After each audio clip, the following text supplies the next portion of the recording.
Hello and welcome to radiant academy. मैं अमोल चेपे आज आप सभी का स्वागत करता हूं करंट अफेयर्स के इस नए लेक्चर में। जैसा मैंने कहा था, करंट अफेयर्स का लेक्चर यानी वो करंट अफेयर्स नहीं है, अपन उसको करंट कहानियां या करंट किस्से कहेंगे। तो आज जानेंगे अपने पास कितने किस्से हैं और कौन कौन से हैं। But before starting with the actual kisses or the actual कहानियां, let us first have a look at what are all the questions जो आपको, कौन से क्वेश्चंस है जिनके आपको जवाब इस सेशन के एंड तक आने चाहिए या आपको देने पड़ेंगे। तो let us first have a look at all the questions that we have। आपको सबसे पहले यह बताना है ये आभा आईडी नाम का जो वर्ड है ये एग्जैक्टली है क्या। उसमें आपको बताना ये आभा का फुल फॉर्म क्या है और ये आईडी यानी कितने डिजिट का नंबर होता है और यूज किस लिए होता है। तो इन तीनों सवाल, एक ही सवाल में 3 सवाल है, देखो इसका आपको जवाब देना है। दूसरा आपको बताना है कि इंटरनेशनल माउंटेन डे किस दिन होता है, ये किस दिन सेलिब्रेट किया होता है। इसका आंसर आपको आज दी गई स्लाइड्स में नहीं मिलेगा, नहीं तो वो बहुत ही सिंपल हो जाता था। इसका आंसर आपको अलग से ढूंढ के देना है, ये माउंटेन डे किस दिन सेलिब्रेट किया जाता है। तीसरा है कि इंडिया का सबसे बड़ा बिजनेस जेट टर्मिनल ये कहां ओपन हुआ है, कहां खुला है, इसका जवाब आपको यहां देना है। फिर चौथा सवाल जो आपके लिए रहेगा वो है कि अभी फिलहाल जापान, इटली और यूके मिलके कोलैबोरेट करके 6th जनरेशन का एयरक्राफ्ट बनाने का प्लान कर रहे हैं। तो ये 6th जनरेशन का एयरक्राफ्ट जो बनेगा वो कौन से प्रोग्राम के अंतर्गत बनेगा, तो ये प्रोग्राम का नाम क्या है ये आपको बताना है इसमें। और लास्ट में आपको बताना है कि कौन सा ऐसा स्कोर है, हमने एक आर्टन कैपिटल द्वारा की गई रैंकिंग के बारे में हम लोग बात करेंगे, जो पासपोर्ट्स को रैंक करता है, इसकी डिटेल्स हम लोग देखेंगे। आपको यह बताना है कि ये आर्टन कैपिटल ने जो रैंकिंग की है ना पासपोर्ट के स्ट्रेंथ्स की, वो कौन से स्कोर के बेसिस पे की है, आपको उस स्कोर का नाम बताना है। ठीक है, तो इन 5 सवालों के जवाब आज के सेशन के एंड में आपको आने चाहिए। This is what we expect. ठीक है, चले फिर let us start the journey. सबसे पहला मुद्दा, हमने 2 दिन पहले ही बात की थी, क्योंकि अभी ये सैटरडे के जो करंट अफेयर्स लिए थे उसके बाद संडे को छुट्टी आ गई थी, तो संडे और मंडे दोनों को करंट अफेयर्स साथ चलेंगे। सैटरडे को ही हमने बात की थी कि इलेक्शन के रिजल्ट्स आ गए। 2 स्टेट में असेंबली इलेक्शंस खत्म हुए थे। एक इलेक्शन थे हिमाचल प्रदेश में और दूसरे थे गुजरात में। इसी के साथ दिल्ली एमसीडी के भी इलेक्शन के रिजल्ट उसके एक दिन पहले आए थे। तो तीनों इलेक्शंस पे हमने चर्चा की थी, कौन जीता था मैंने आपको ये भी बताया था।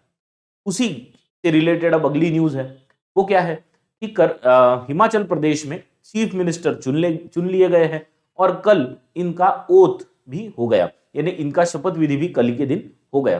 तो कौन चुने गए हैं चीफ मिनिस्टर हिमाचल प्रदेश के, यानी आपको आपकी अब जो डायरी है वो अपडेट करनी पड़ेगी। तो जो नए चीफ मिनिस्टर बने हैं हिमाचल प्रदेश के, उनका नाम है Sukhvinder Singh Sukhu. Sukhvinder Singh Sukhu is the new chief minister of Himachal Pradesh. किसको रिप्लेस किया इन्होंने, तो इन्होंने जयराम ठाकुर इनको रिप्लेस किया है। जैसे ही इलेक्शन के नतीजे आए, जयराम ठाकुर ने गवर्नर जो है वहां के, है ना, आर्लेकर जी, राजेंद्र आर्लेकर, इनके पास वो गए और इन्होंने अपना इस्तीफा सौंपा। इस्तीफा सौंपने के बाद फिर क्योंकि कांग्रेस ने ये इलेक्शन जीता था, कांग्रेस की सबसे ज्यादा सीटें आई थी, तो उन्होंने अपना दावा पेश किया। सुखविंदर सुक्खू को इन्होंने अपना नेता बनाया और कल इनका शपथ विधि हो गया। तो आपको इतना याद रखना है कि इन्होंने किसको रिप्लेस किया, तो वो थे जयराम ठाकुर, है ना। और इन्होंने और किसने इनको शपथ दिलाई, तो वहां के जो गवर्नर है इनका नाम है राजेंद्र आर्लेकर।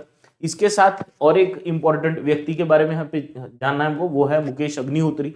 मुकेश अग्निहोत्री जो अभी जो असेंबली खत्म हुई, मतलब जिसमें जयराम ठाकुर चीफ मिनिस्टर थे, उस असेंबली में वो लीडर ऑफ द अपोजिशन थे। तो इनको अभी डेप्यूटी चीफ मिनिस्टर बनाया गया है। मुकेश अग्निहोत्री को डेप्यूटी चीफ मिनिस्टर बनाया गया हिमाचल प्रदेश का, और वो इससे पहले लीडर ऑफ अपोजिशन थे।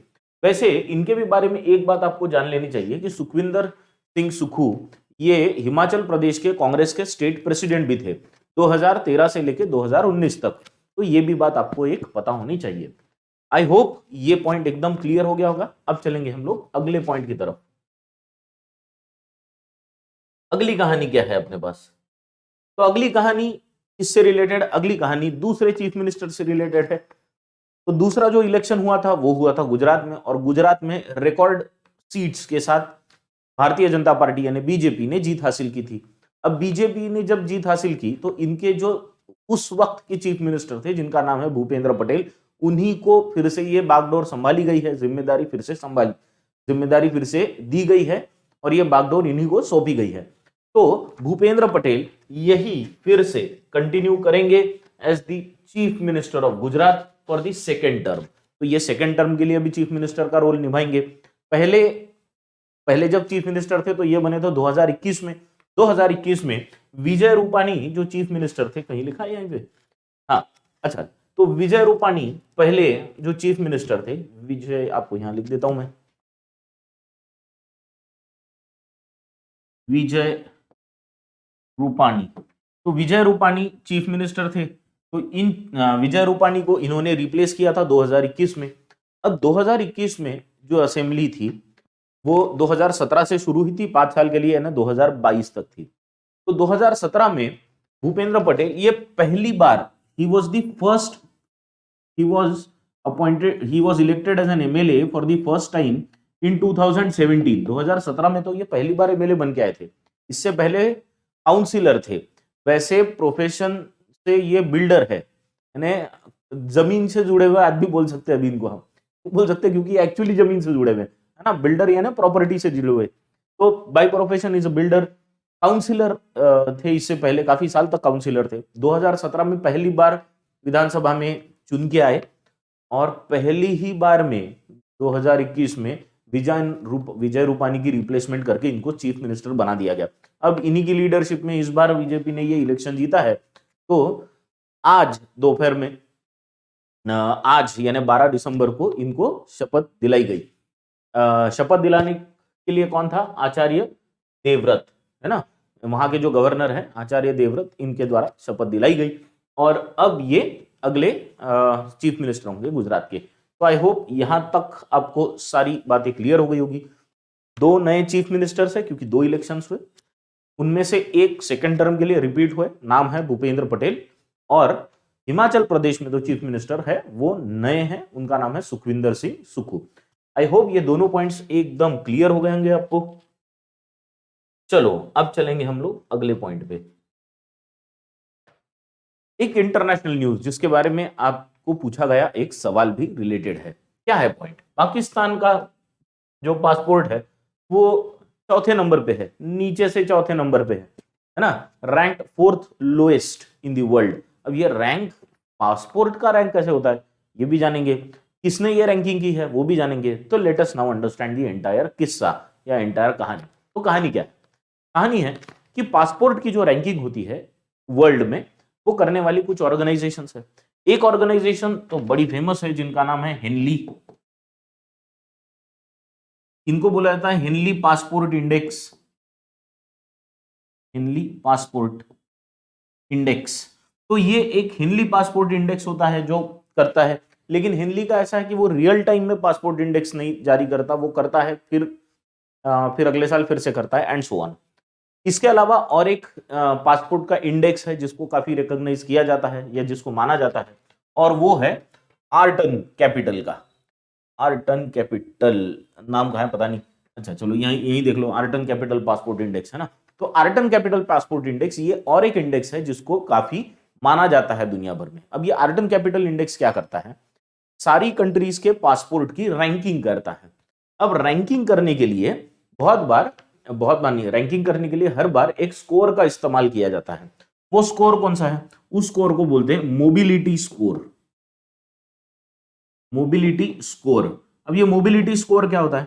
मोबिलिटी स्कोर मतलब आपके पासपोर्ट, किसी भी कंट्री का पासपोर्ट लिया हुआ इंसान कहां कहां या कौन सी कंट्री में मोबाइल रह सकता है, उसके स्कोर को बोला जाता है मोबिलिटी स्कोर। अब ये मोबिलिटी स्कोर बनता किसके है बेसिस पे है?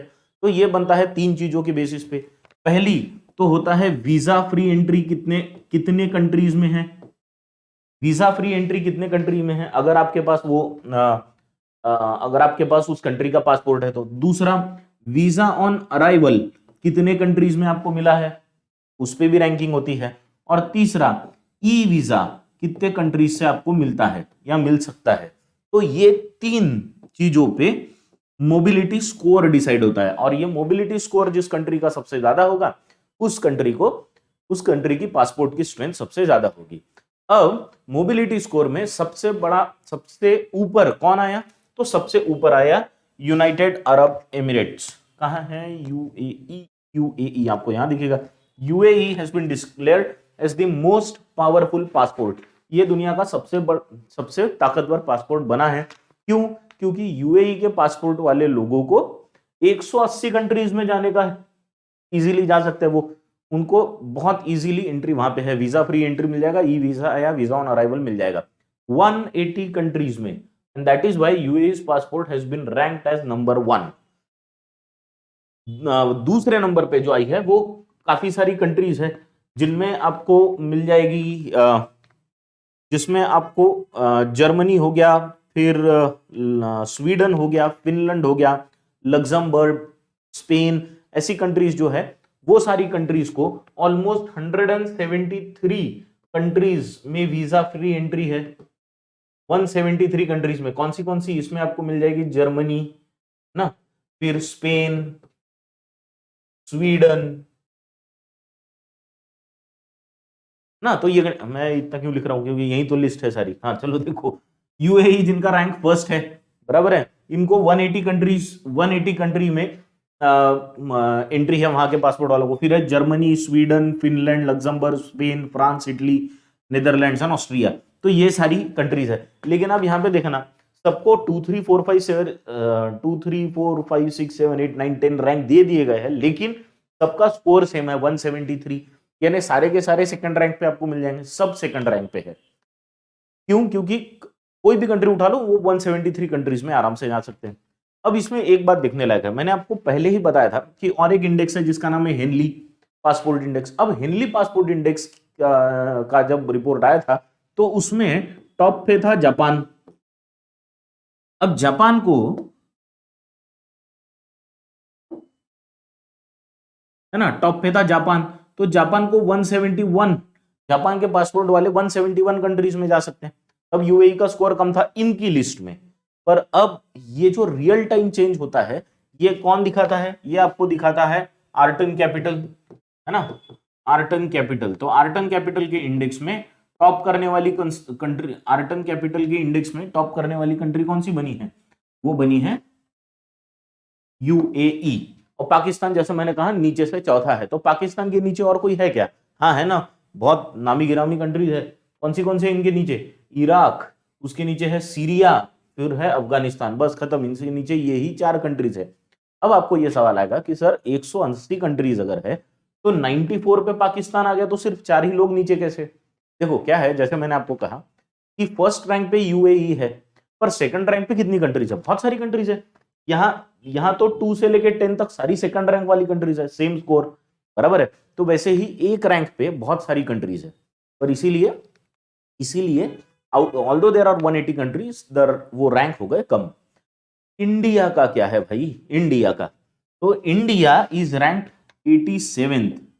इंडिया का रैंक कितना है, 87th। और इंडियंस को कितने कंट्रीज में वीजा फ्री अराइवल या वीजा ऑन अराइवल या फिर ई वीजा अवेलेबल है, वो है 25 कंट्रीज में, 25 कंट्रीज।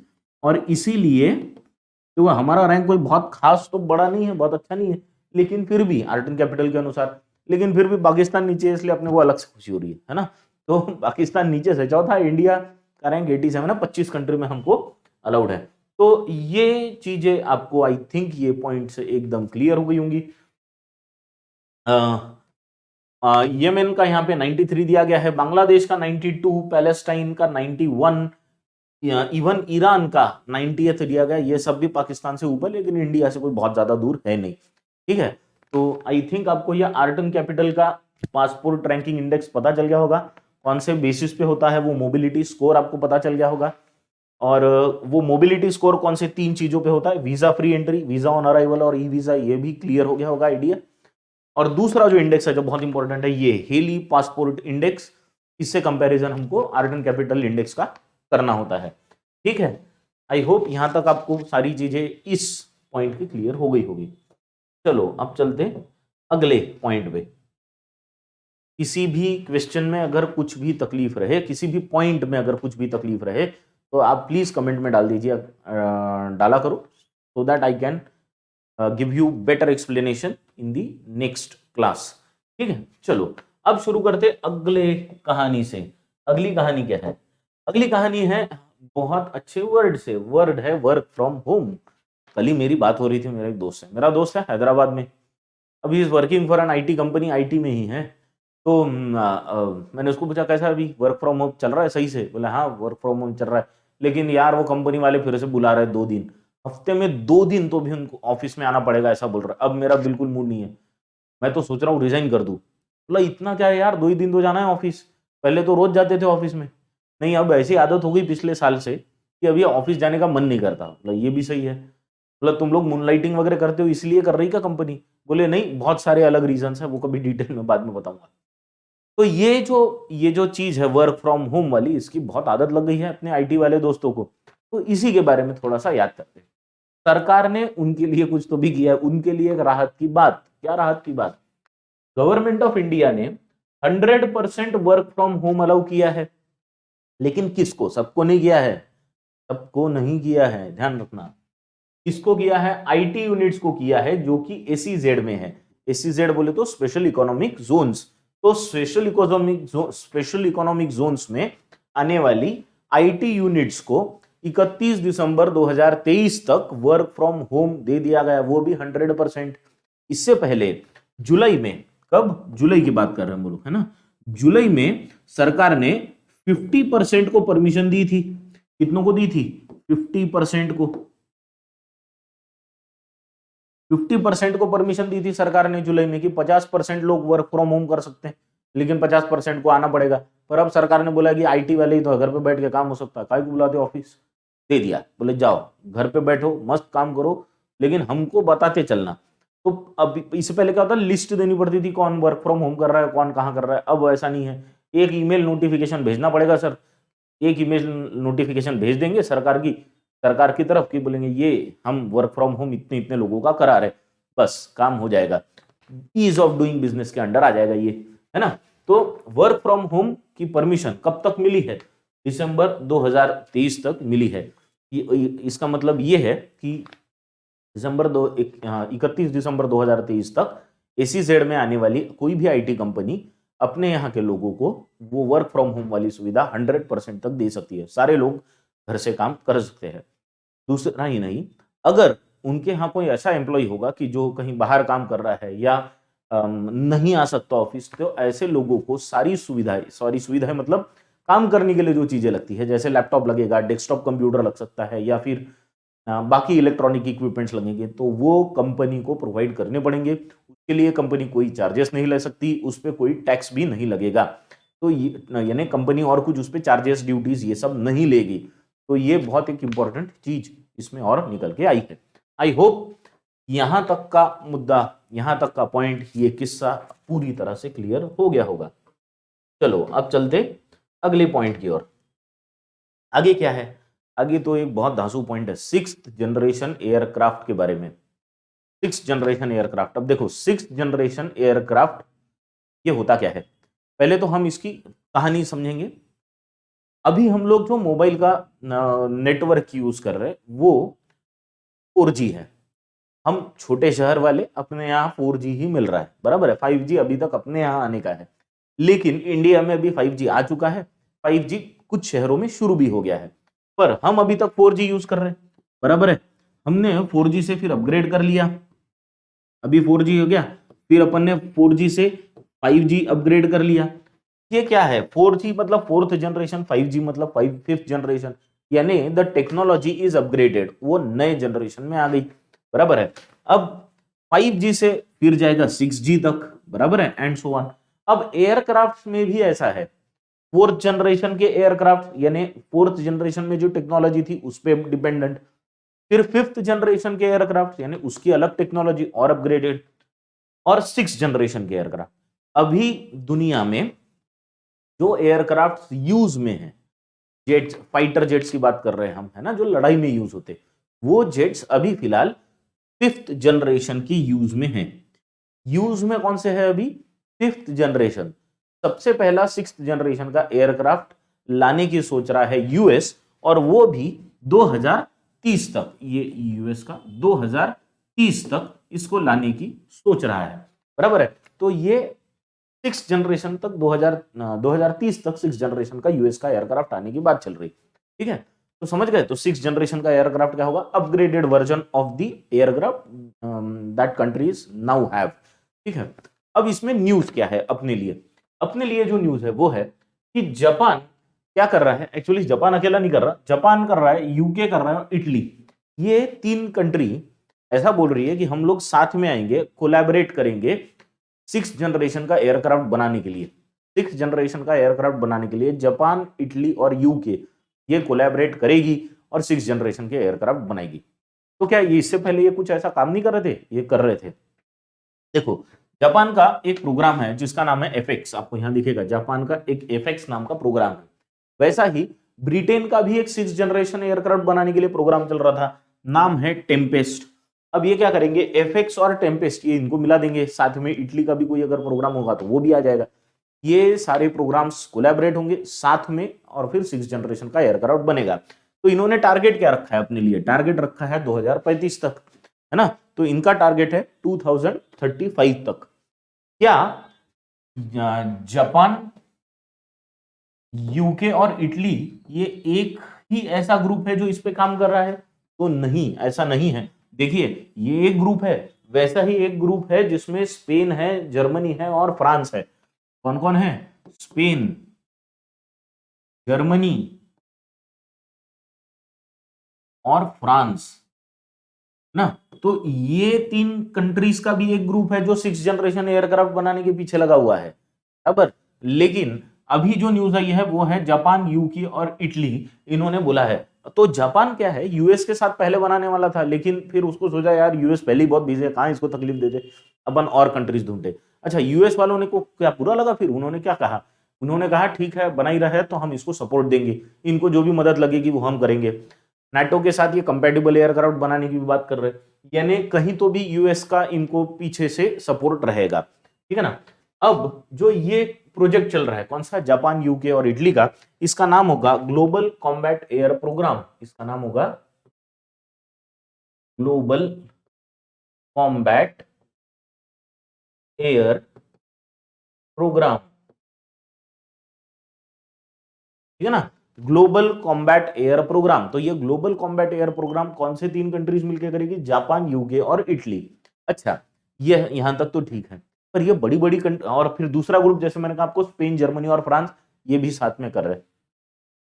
तो अभी ये फिर ये बड़ी कंट्रीज का क्या है, यानी रशिया क्या कर रहा है, चाइना क्या कर रहा है, यूएस क्या कर रहा है? देखो, यूएस के पास ऑलरेडी 5G के 5th जनरेशन के एयरक्राफ्ट है। यूएस के पास जो है ना, उसका नाम है F-35। ये यूएस का 5th जनरेशन का एयरक्राफ्ट है। रशिया का है Su-57, इनके पास भी 5th जनरेशन का एयरक्राफ्ट है। चाइना के पास तो J-20 और J-31 है जो कि 5th जनरेशन के एयरक्राफ्ट है, बराबर है। इंडिया के पास 5th जनरेशन का एयरक्राफ्ट अभी तक नहीं है। हमारे पास जो राफेल है या तेजस है, ये 4th जनरेशन के एडवांस्ड वर्जन है। तो 4th जनरेशन के एडवांस्ड वर्जन होने की वजह से इनको 4.5 भी बोला जाता, 4.5 जनरेशन वाले है ना, यानी 4.5 जनरेशन। तो ये ना 4th जनरेशन है, उसके तो ऊपर के है, लेकिन 5th जनरेशन की टेक्नोलॉजीज वाले नहीं है। तो इंडिया का भी प्रोग्राम चल रहा है जहां पे एडवांस्ड एयरक्राफ्ट हम लोग बना रहे, पर उसको 6th जनरेशन का नाम नहीं दिया गया है अभी तक, ठीक है। तो आई होप ये पूरा पॉइंट आपको क्लियर हो गया होगा। अच्छा, एक इंपॉर्टेंट बात बताऊं, जापान ने ये जो यूके और इटली के साथ जो किया है ना समझौता, जिसमें ये कर रहे हैं, ये किस लिए कर रहा है पता है? इनको डर लगा हुआ है। किसका डर लगा है? चाइना का। ये बोल रहा है कि ये इंडो पैसिफिक रीजन में चाइना की हरकतें इतनी बढ़ रही है, इतना तकलीफ हो रहा है हमको इनसे, कि अब हमको बहुत जल्दी ये एयरक्राफ्ट बनाने की जरूरत है ना। हम बहुत ज्यादा सालों तक इसके लिए नहीं रुक सकते। तो ये चाइना का डर है जिसकी वजह से ये सब हो रहा है। डर तो हमको भी है कि ये लोग बनाएंगे तो हम खरीदेंगे। वैसे भी ठीक है, अभी यहीं रुकते हैं फिलहाल इसके साथ, ठीक है ना। तो जापान का एफएक्स प्रोग्राम अभी चल रहा है, ब्रिटेन का टेम्पेस्ट प्रोग्राम चल रहा है, 6th जनरेशन एयरक्राफ्ट बनाने वाला, वो अभी कोलैबोरेट हो जाएंगे साथ में। ये पूरी कहानी आपको आई थिंक एकदम क्लियर हो गई होगी। अगर ये क्लियर हो गई होगी तो अब हम चलेंगे अगले पॉइंट की ओर। कुछ रह तो नहीं क्या इसमें बताने के लिए आपको? चलो, तो this is what we have in this point. चलो अब let us move to the next किस्सा। अगला किस्सा एक बहुत इंपॉर्टेंट अवार्ड से रिलेटेड है। अवार्ड का नाम है presidential lifetime achievement award. एक तो लाइफ टाइम अचीवमेंट अवार्ड ही इतना इंपॉर्टेंट होता है क्योंकि वो यानी लाइफ टाइम बहुत अच्छा काम किया है, 30, 40, 50 सालों तक वो काम अच्छा कंटिन्यूअसली करने वाले लोगों को मिलता है। और उसके सामने अगर प्रेसिडेंट जुड़ा है मतलब वो उस देश का सबसे बड़ा ऑनर होता है ना, सबसे बड़ा सम्मान। अब ये सबसे बड़ा सम्मान किसको मिला है, कहाँ का presidential life time award, life time achievement award ये है, इस पे हम लोग अभी चर्चा करेंगे, ठीक है। तो बात है अमेरिका की, यूनाइटेड स्टेट्स की। यूनाइटेड स्टेट्स में एक ऑर्गेनाइजेशन है जिसका नाम है अमेरिकॉर्प्स। जिसका नाम क्या है? अमेरिकॉर्प्स। ये अमेरिकॉर्प्स एक वॉलेंटियर बेस्ड ऑर्गेनाइजेशन है। 50 मिलियन वॉलेंटियर्स इसमें इन्वॉल्व है। ये 50 मिलियन वॉलेंटियर्स पूरी यूएस में अलग अलग कामों में इन्वॉल्व है। अब अमेरिकॉर्प्स ये एक्चुअली एक स्टेट गवर्नमेंट की ही एजेंसी है, ठीक है ना, ये स्टेट गवर्नमेंट की एजेंसी है। तो ये क्या करती है, हर साल एक अवार्ड देती है, एनुअल इवेंट होता है और ये एनुअल इवेंट में अवार्ड दिया जाता है। अब ये जो अवार्ड दिया जाता है ये ऐसे व्यक्ति को दिया जाता है जिन्होंने कम्युनिटी के लिए, अपनी कम्युनिटी के लिए बहुत अच्छा काम किया हो और कंट्री एट लार्ज इसके लिए यानी पूरे देश के लिए वो काम बहुत इंपॉर्टेंट हो। तो ऐसी व्यक्ति इनको कौन मिली इस साल के लिए, 2022 के लिए? तो 2022 के लिए जिनको president life time achievement award जो कि अमेरिकॉर्प्स द्वारा लीड किया जाता है वो अवार्ड मिला है इंडियन अमेरिकन को, है ना, इंडियन ओरिजिन वाले व्यक्ति को जिनका नाम है कृष्णा वाविलाला। कृष्णा वाविलाला, इनको president's lifetime achievement award मिला है। इसको शॉर्ट में PLA भी कहा जाता है, PLA awards, president life time achievement और फिर अवार्ड। तो PLA अवार्ड ये दिया गया है। ये कौन है, कहां से आते हैं? तो कृष्णा वाविवेला ये ओरिजिनली तो आंध्र प्रदेश से है, फिर इलेक्ट्रिकल इंजीनियर है, फिर वो यूएस में गए और ऑलमोस्ट 40 सालों से वहां पे हॉस्टन में रह रहे हैं, है ना। ये देखेगा आपको, एक इलेक्ट्रिकल इंजीनियर है, अभी तो रिटायर्ड होगा, है ना, और साथ में फाउंडर भी है, चेयरमैन भी है, के फाउंडेशन फॉर इंडियन स्टडीज के, ठीक है। 16 साल से ये ऑर्गेनाइजेशन वहां पे काम कर रही है, 16 सालों से ये वहां पे ऑर्गेनाइजेशन काम कर रही है, ठीक है। इनका एक बहुत इंपॉर्टेंट प्रोजेक्ट भी था जिसका नाम था Indo American oral history project. Indo American oral history project, जिसके लिए इनको मैरी फे बार्न्स अवार्ड फॉर एक्सीलेंस ये भी 2019 में दिया गया था। तो ये भी इनको एक अवार्ड मिल चुका है। इसके अलावा अभी होस्टन में जो है वो पिछले 40 सालों से रह रहे, तो वहां पे उन्होंने इंडियन कम्युनिटी और यूएस के लिए एट लार्ज बहुत अच्छा काम किया, इसलिए इनको president life time achievement award से नवाजा गया है। आई होप आपको ये पॉइंट क्लियर हो गया होगा। इंडियन ओरिजिन व्यक्ति है, नाम है कृष्णा वावीवाला, आंध्र प्रदेश से है, originally from Andhra Pradesh, now lives in Houston, 40 साल से हॉस्टोनियन है ना, और इनको ये अवार्ड दिया गया है। क्लियर, एकदम क्लियर। चलो अगले पॉइंट पे चलते। अब क्या है अपने पास? अगला है एक इंपॉर्टेंट डे जो कि एक इंस्टीट्यूट ऑर्गेनाइज करता है, ठीक है ना। ये सवाल आपको पूछा जा सकता है कि इंडस्ट्री डे ये कौन सा IIT ऑर्गेनाइज करता है, तो इसी का जवाब आपको यहां पे मिलेगा। Indian institute of technology Delhi यानी IIT दिल्ली, इनका एक फ्लैगशिप प्रोग्राम होता है। फ्लैगशिप प्रोग्राम मतलब क्या कि ऐसी चीज जो उन्हीं की है या उन्हीं की कंसेप्ट है और वो हर साल उसको करते या वो उसको प्रॉपरली रन करते। जैसे हम लोग एक्टिव मोड रन करते, ऐसी फुल टाइम वाली सिस्टम जनरली, कंपल्शन वाली फुल टाइम वाली सिस्टम जनरली कहीं नहीं होती। तो दिस वाज आवर कंसेप्ट। तो ये अपना फ्लैगशिप प्रोग्राम हो गया। वैसे ही आईआईटी दिल्ली एक उनका फ्लैगशिप प्रोग्राम करती है जिसको वो एनुअल इवेंट बोलती है, हर साल में एक बार करती है। वो उसका नाम क्या है? Industry day. और ये इंडस्ट्री डे जो है ये वो हर साल 10 दिसंबर 2022 में हर साल 10 दिसंबर को मनाती है। इस साल भी 10 दिसंबर 2022 को इंडस्ट्री डे मनाया गया। अब ये इंडस्ट्री डे में क्या होता है?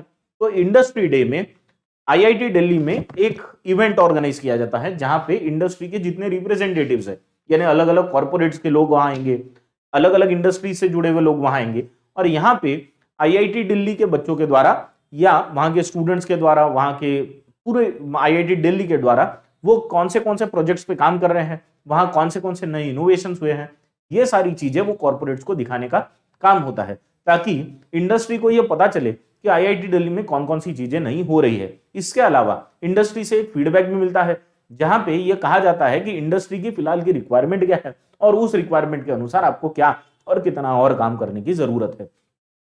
ये प्रोग्राम यानी industry day 2022 is a flagship program of IIT Delhi. ये इनका एक फ्लैगशिप प्रोग्राम है। अब ये फ्लैगशिप प्रोग्राम क्या होता है? फ्लैगशिप प्रोग्राम मतलब एक ऐसा प्रोग्राम कि जिससे जो आप ही का है, यानी जिससे आपकी पहचान भी है, जो आप ही का है। जैसे फॉर एग्जांपल रेडिएंट एकेडमी का फ्लैगशिप प्रोग्राम है एक्टिव मोड।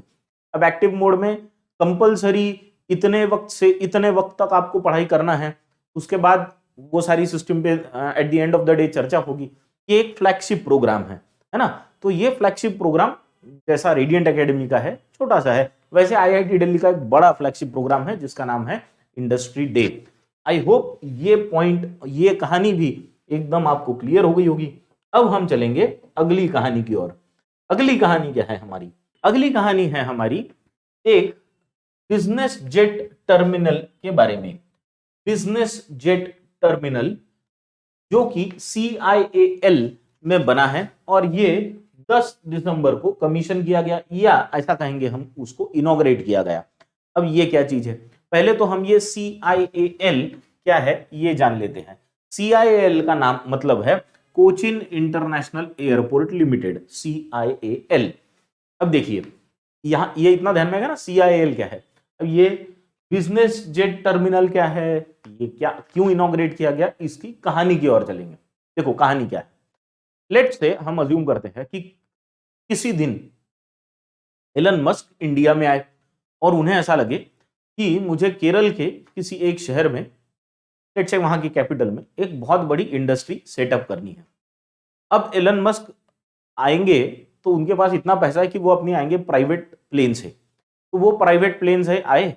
अब वो प्राइवेट प्लेन उतारने के लिए उनको एक अलग सी जगह चाहिए, बराबर है कि जनरल जहां पे सारे प्लेन्स उतरते हैं उसी भीड़ भाड़ में अगर एलन मस्क उतरेंगे, वहां से ही वो बाहर आएंगे, तो लोगों की भीड़ में उनको तकलीफ होगी। और अगर ये बंदा वहां पे कुछ बिजनेस के लिए आ रहा है तो उसके पास होता है बहुत कम समय। अब वो वहां आएगा जहां उसको जाना है, वो वहां देखने जाना है या कुछ करना है, वहां वो जाएगा। तो ये सारी चीजों में लगता है समय। अब समझो एलन मस्क आए इंडिया में और वो सारी भीड़ ने उसको घेर लिया, तो फिर दिमाग खराब हो जाएगा। फिर वो मीटिंग में जाएगा, तो फिर जब मीटिंग में जाएगा तो वो पहले से ही दिमाग ठीक नहीं है, क्या करेगा? उसको प्रोजेक्ट करना भी अगर हो तो वो नहीं कर पाएगा। वो छोड़ेगा यार ये ऐसी भीड़ भाड़ वाली जगह में कहाँ प्रोजेक्ट करते, ना फैसिलिटीज है ना कुछ है। वो निराश होके वापस चला जाएगा और एक अच्छा प्रोजेक्ट जो मिल सकता था वहां वो नहीं मिलेगा। इसीलिए हम क्या करते हैं, हमारे यहाँ के एयरपोर्ट्स पे अलग से सुविधा होती है जिनको बोला जाता है business jet terminal. Business jet terminal, अब ये क्या होता है? बिजनेस जेट टर्मिनल मतलब एयरपोर्ट का एक ऐसा हिस्सा जो कि अलग से एरिया में सिर्फ प्राइवेट जेट्स या चार्टर प्लेन उतरने की व्यवस्था जहां पे होती है, बराबर है। तो एक ऐसा एरिया होता है। अभी CIAL यानी कोचीन इंटरनेशनल एयरपोर्ट लिमिटेड ने एक ऐसा एरिया बनाया है जो कि इंडिया का सबसे बड़ा बिजनेस जेट टर्मिनल है। 40,000 स्क्वायर फीट में यह फैला हुआ है और यहाँ पे सिर्फ प्राइवेट जेट्स और चार्टर प्लेन्स, जो हाई वैल्यू कस्टमर्स होंगे एलन मस्क जैसे मैंने बताया, ऐसे लोगों की आने की व्यवस्था वहां पे रहेगी। अब इतना ही नहीं होता, वहां पे बाकी और चीजें भी बहुत सारी होती है। यानी जेट्स तो उतर जाएंगे, लेकिन जेट्स उतरने के बाद वहां पे अलग से पार्किंग की व्यवस्था होगी, प्राइवेट पार्किंग होगी अलग से। फिर वहां पे ड्राइव इन पोर्च होंगे कि सीधा आप पोर्च में उतर सकते हैं। वहां पे बिजनेस सेंटर होगा कि आपकी मीटिंग आप वहीं ले सकते हैं, आपको इधर उधर और जाने की जरूरत नहीं। तो ये सारी सुविधाओं वाला एक बिजनेस जेट टर्मिनल किसने बनाया है? कोचीन इंटरनेशनल एयरपोर्ट लिमिटेड ने बनाया और इसको 10 दिसंबर को लोगों को सुपुर्द किया गया। किसके द्वारा? तो वहां के जो चीफ मिनिस्टर है, कहां के? केरल के चीफ मिनिस्टर, जिनका नाम है केरल के चीफ मिनिस्टर जिनका नाम है पिनाराई विजयन। कहां लिखा? यहाँ पे। हाँ, तो पिनाराई विजयन, तो पिनाराई विजयन चीफ मिनिस्टर के द्वारा इसका इनॉग्रेशन किया गया और ये लोगों के सामने इसको रखा गया, है ना। अब आपको आई थिंक क्लियर हो गया होगा कि ये बिजनेस जेट टर्मिनल क्या होता है और ये कहां खुला है।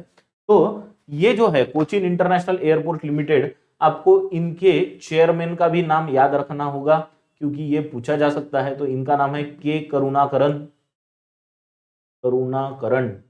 तो के Karunakaran is the chairman of CIAL। ठीक है, आई होप ये एकदम क्लियर हो गया होगा पॉइंट।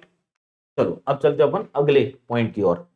इसमें कुछ बताने लायक और बचा नहीं है। बेसिकली देखो, अभी अगर इतनी अच्छी सुविधाएं आपको वहां पे मिल जाएगी वो एयरपोर्ट पे, तो क्या होगा कि वो बिजनेस वाले भी खुश रहेंगे, उनको अच्छा लगेगा, अरे नहीं बहुत बढ़िया फैसिलिटीज है इंडिया में, अगला बिजनेस यही सेट करना चाहिए क्योंकि गवर्नमेंट बिजनेस को सपोर्ट करती है। तो ये सारी चीजें करना जरूरी होता है। ठीक है, चलो अब चलते अगले पॉइंट की ओर। अगला पॉइंट क्या है हमारा? तो हमारा अगला पॉइंट है एक अवार्ड से रिलेटेड। अब इसमें हम दो अलग अलग पॉइंट्स कवर करेंगे। पहली चीज, हम अवार्ड्स तो कवर करेंगे ही, उसमें कोई डाउट नहीं है, लेकिन इसके अलावा आज 12 दिसंबर एक बहुत इंपॉर्टेंट डे है, वो भी यहां कवर होगा। ठीक है, आज 12 दिसंबर है, आज बोला जाता है यूनिवर्सल हेल्थ कवरेज डे। आपको यहां जो दिख रहा है ना, ये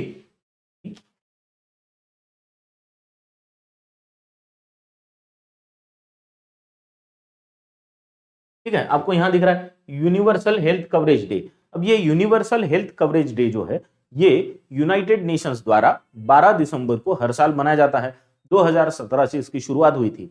इसका ऑब्जेक्टिव क्या है? इसका ऑब्जेक्टिव है कि सबके पास, दुनिया में जितने भी लोग हैं उनमें से हर एक के पास राइट टू हेल्थ है, यानी एक अच्छी हेल्थ का उनका राइट है और इसीलिए उनको एक्सेस भी जरूरी है।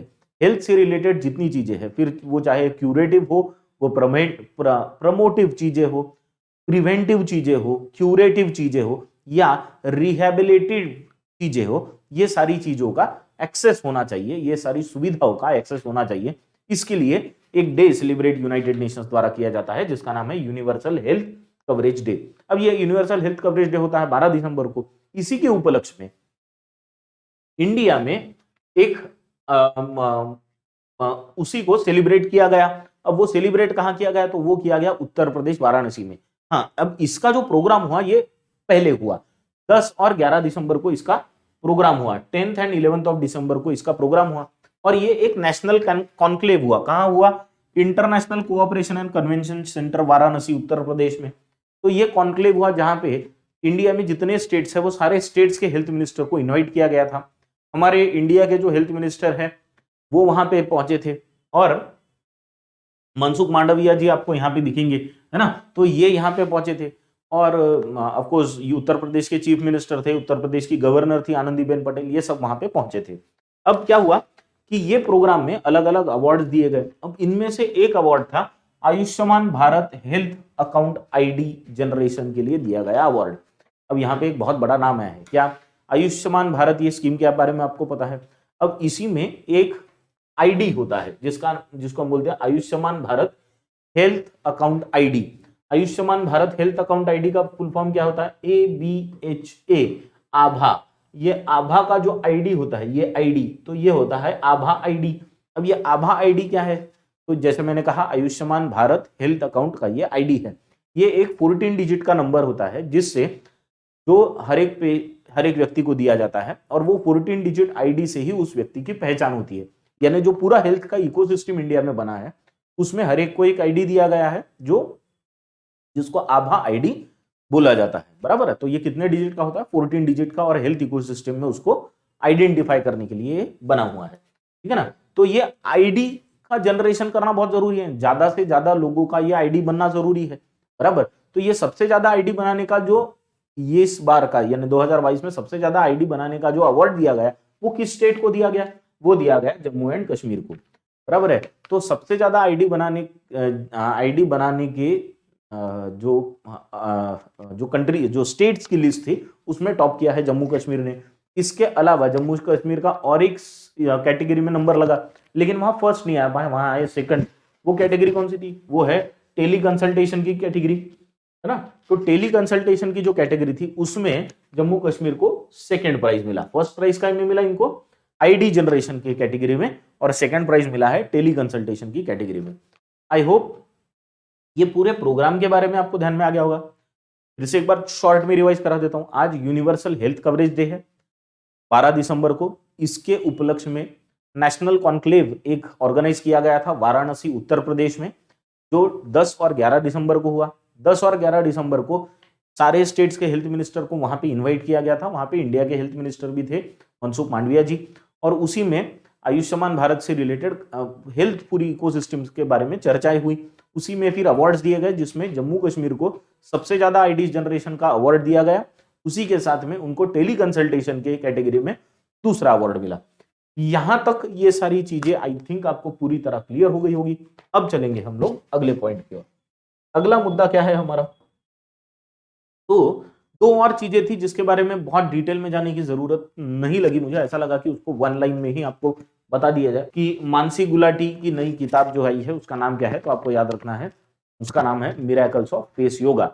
और जो दूसरा पॉइंट है जो मैंने पहले लिखा, वो लिखा है कि मैलो लामसोन, ये इन्होंने हीरो मोटोकॉर्प से रेजिग्नेशन दे दिया है। पिछले 6 सालों से ये हीरो मोटोकॉर्प से जुड़े हुए थे, अब इन्होंने रेजिग्नेशन दे दिया है, और वहां के जो सीएफओ है वो अब इनका चार्ज संभालेंगे। ये दोनों पॉइंट्स आपके लिए वन लाइनर थे, इसलिए एक एक लाइन में निपटा दिया। चलो अब चलते अपन फाइनल पॉइंट की तरफ, वो रहता अपना इंपॉर्टेंस ऑफ द डे। एक तो डे मैंने आपको पहले ही बता दिया, important universal health coverage day, जो कि आज है 12 दिसंबर को। दूसरा जो है यूनिसेफ डे। अब ये यूनिसेफ डे जो होता है वो होता है 11 दिसंबर को। यूनिसेफ डे होता है 11 दिसंबर को, बराबर। यूनिसेफ का फुल फॉर्म जो है वो है यूनाइटेड नेशन इंटरनेशनल इमरजेंसी, है ना, United Nation international children's emergency fund. तो चिल्ड्रंस की इमरजेंसी के लिए फंड बना गया था। यह फंड बनाया गया था 1946 में। देखो, जब वर्ल्ड वॉर 2 के बाद पहले जब यूनाइटेड नेशन बनी तो ये उनकी जिम्मेदारी थी कि हमारा जो भविष्य है यानी चिल्ड्रन, उनको उन पे सबसे पहले ध्यान दिया जाए। तो उनके लिए एक इमरजेंसी फंड बनाया गया जिसका नाम रखा गया यूनिसेफ। तो ये बना था 11 दिसंबर 1946 को। अब उसका फिर बाद में नाम बदल दिया गया। अब जो इसका नाम है वो है यूनाइटेड नेशंस चिल्ड्रंस फंड। अब इसका नाम क्या है? अब इसको जाना जाता है यूनाइटेड नेशन चिल्ड्रंस फंड। अभी इसमें से वो इमरजेंसी वाला वर्ड हट गया है, तो अब it is United Nations children fund. ये पूरा एक वॉलेंटरी फंड से चलने वाला ऑर्गेनाइजेशन है, एजेंसी है बेसिकली यूनाइटेड नेशंस की, ठीक है ना। और सारे चिल्ड्रन जो वॉर अफेक्टेड होते हैं या नहीं भी होते, तो उनकी एजुकेशन, हेल्थ, इन सारों पे इसके द्वारा ध्यान दिया जाता है। तो ये 1946 में बना था, इतना हमको याद रखना है, और हर साल 11 दिसंबर को होता है। इसके साथ मैंने आपको डे बताया, उसका नाम है यूनिवर्सल हेल्थ कवरेज डे, वो आज है। और एक डे बीच में हुआ 11 दिसंबर को ही हुआ, उसका नाम था इंटरनेशनल माउंटेन डे। 11 दिसंबर को जो एक डे हुआ था उसका नाम था इंटरनेशनल माउंटेन डे, जिसका उस पर एक सवाल हमने पूछा इसलिए सोचा बता दूं, ठीक है। तो this is what we have for today. अगर इस पे कुछ सवाल रहे या कुछ पॉइंट्स पे अगर आपको लगता है कि कुछ क्लैरिफिकेशन चाहिए तो मुझे जरूर कमेंट्स में बताइएगा। इसके अलावा इस सेशन को अपने दोस्तों के साथ थोड़ा शेयर भी कर देना ताकि उन तक भी ये नॉलेज पहुंचे। Thank you very much.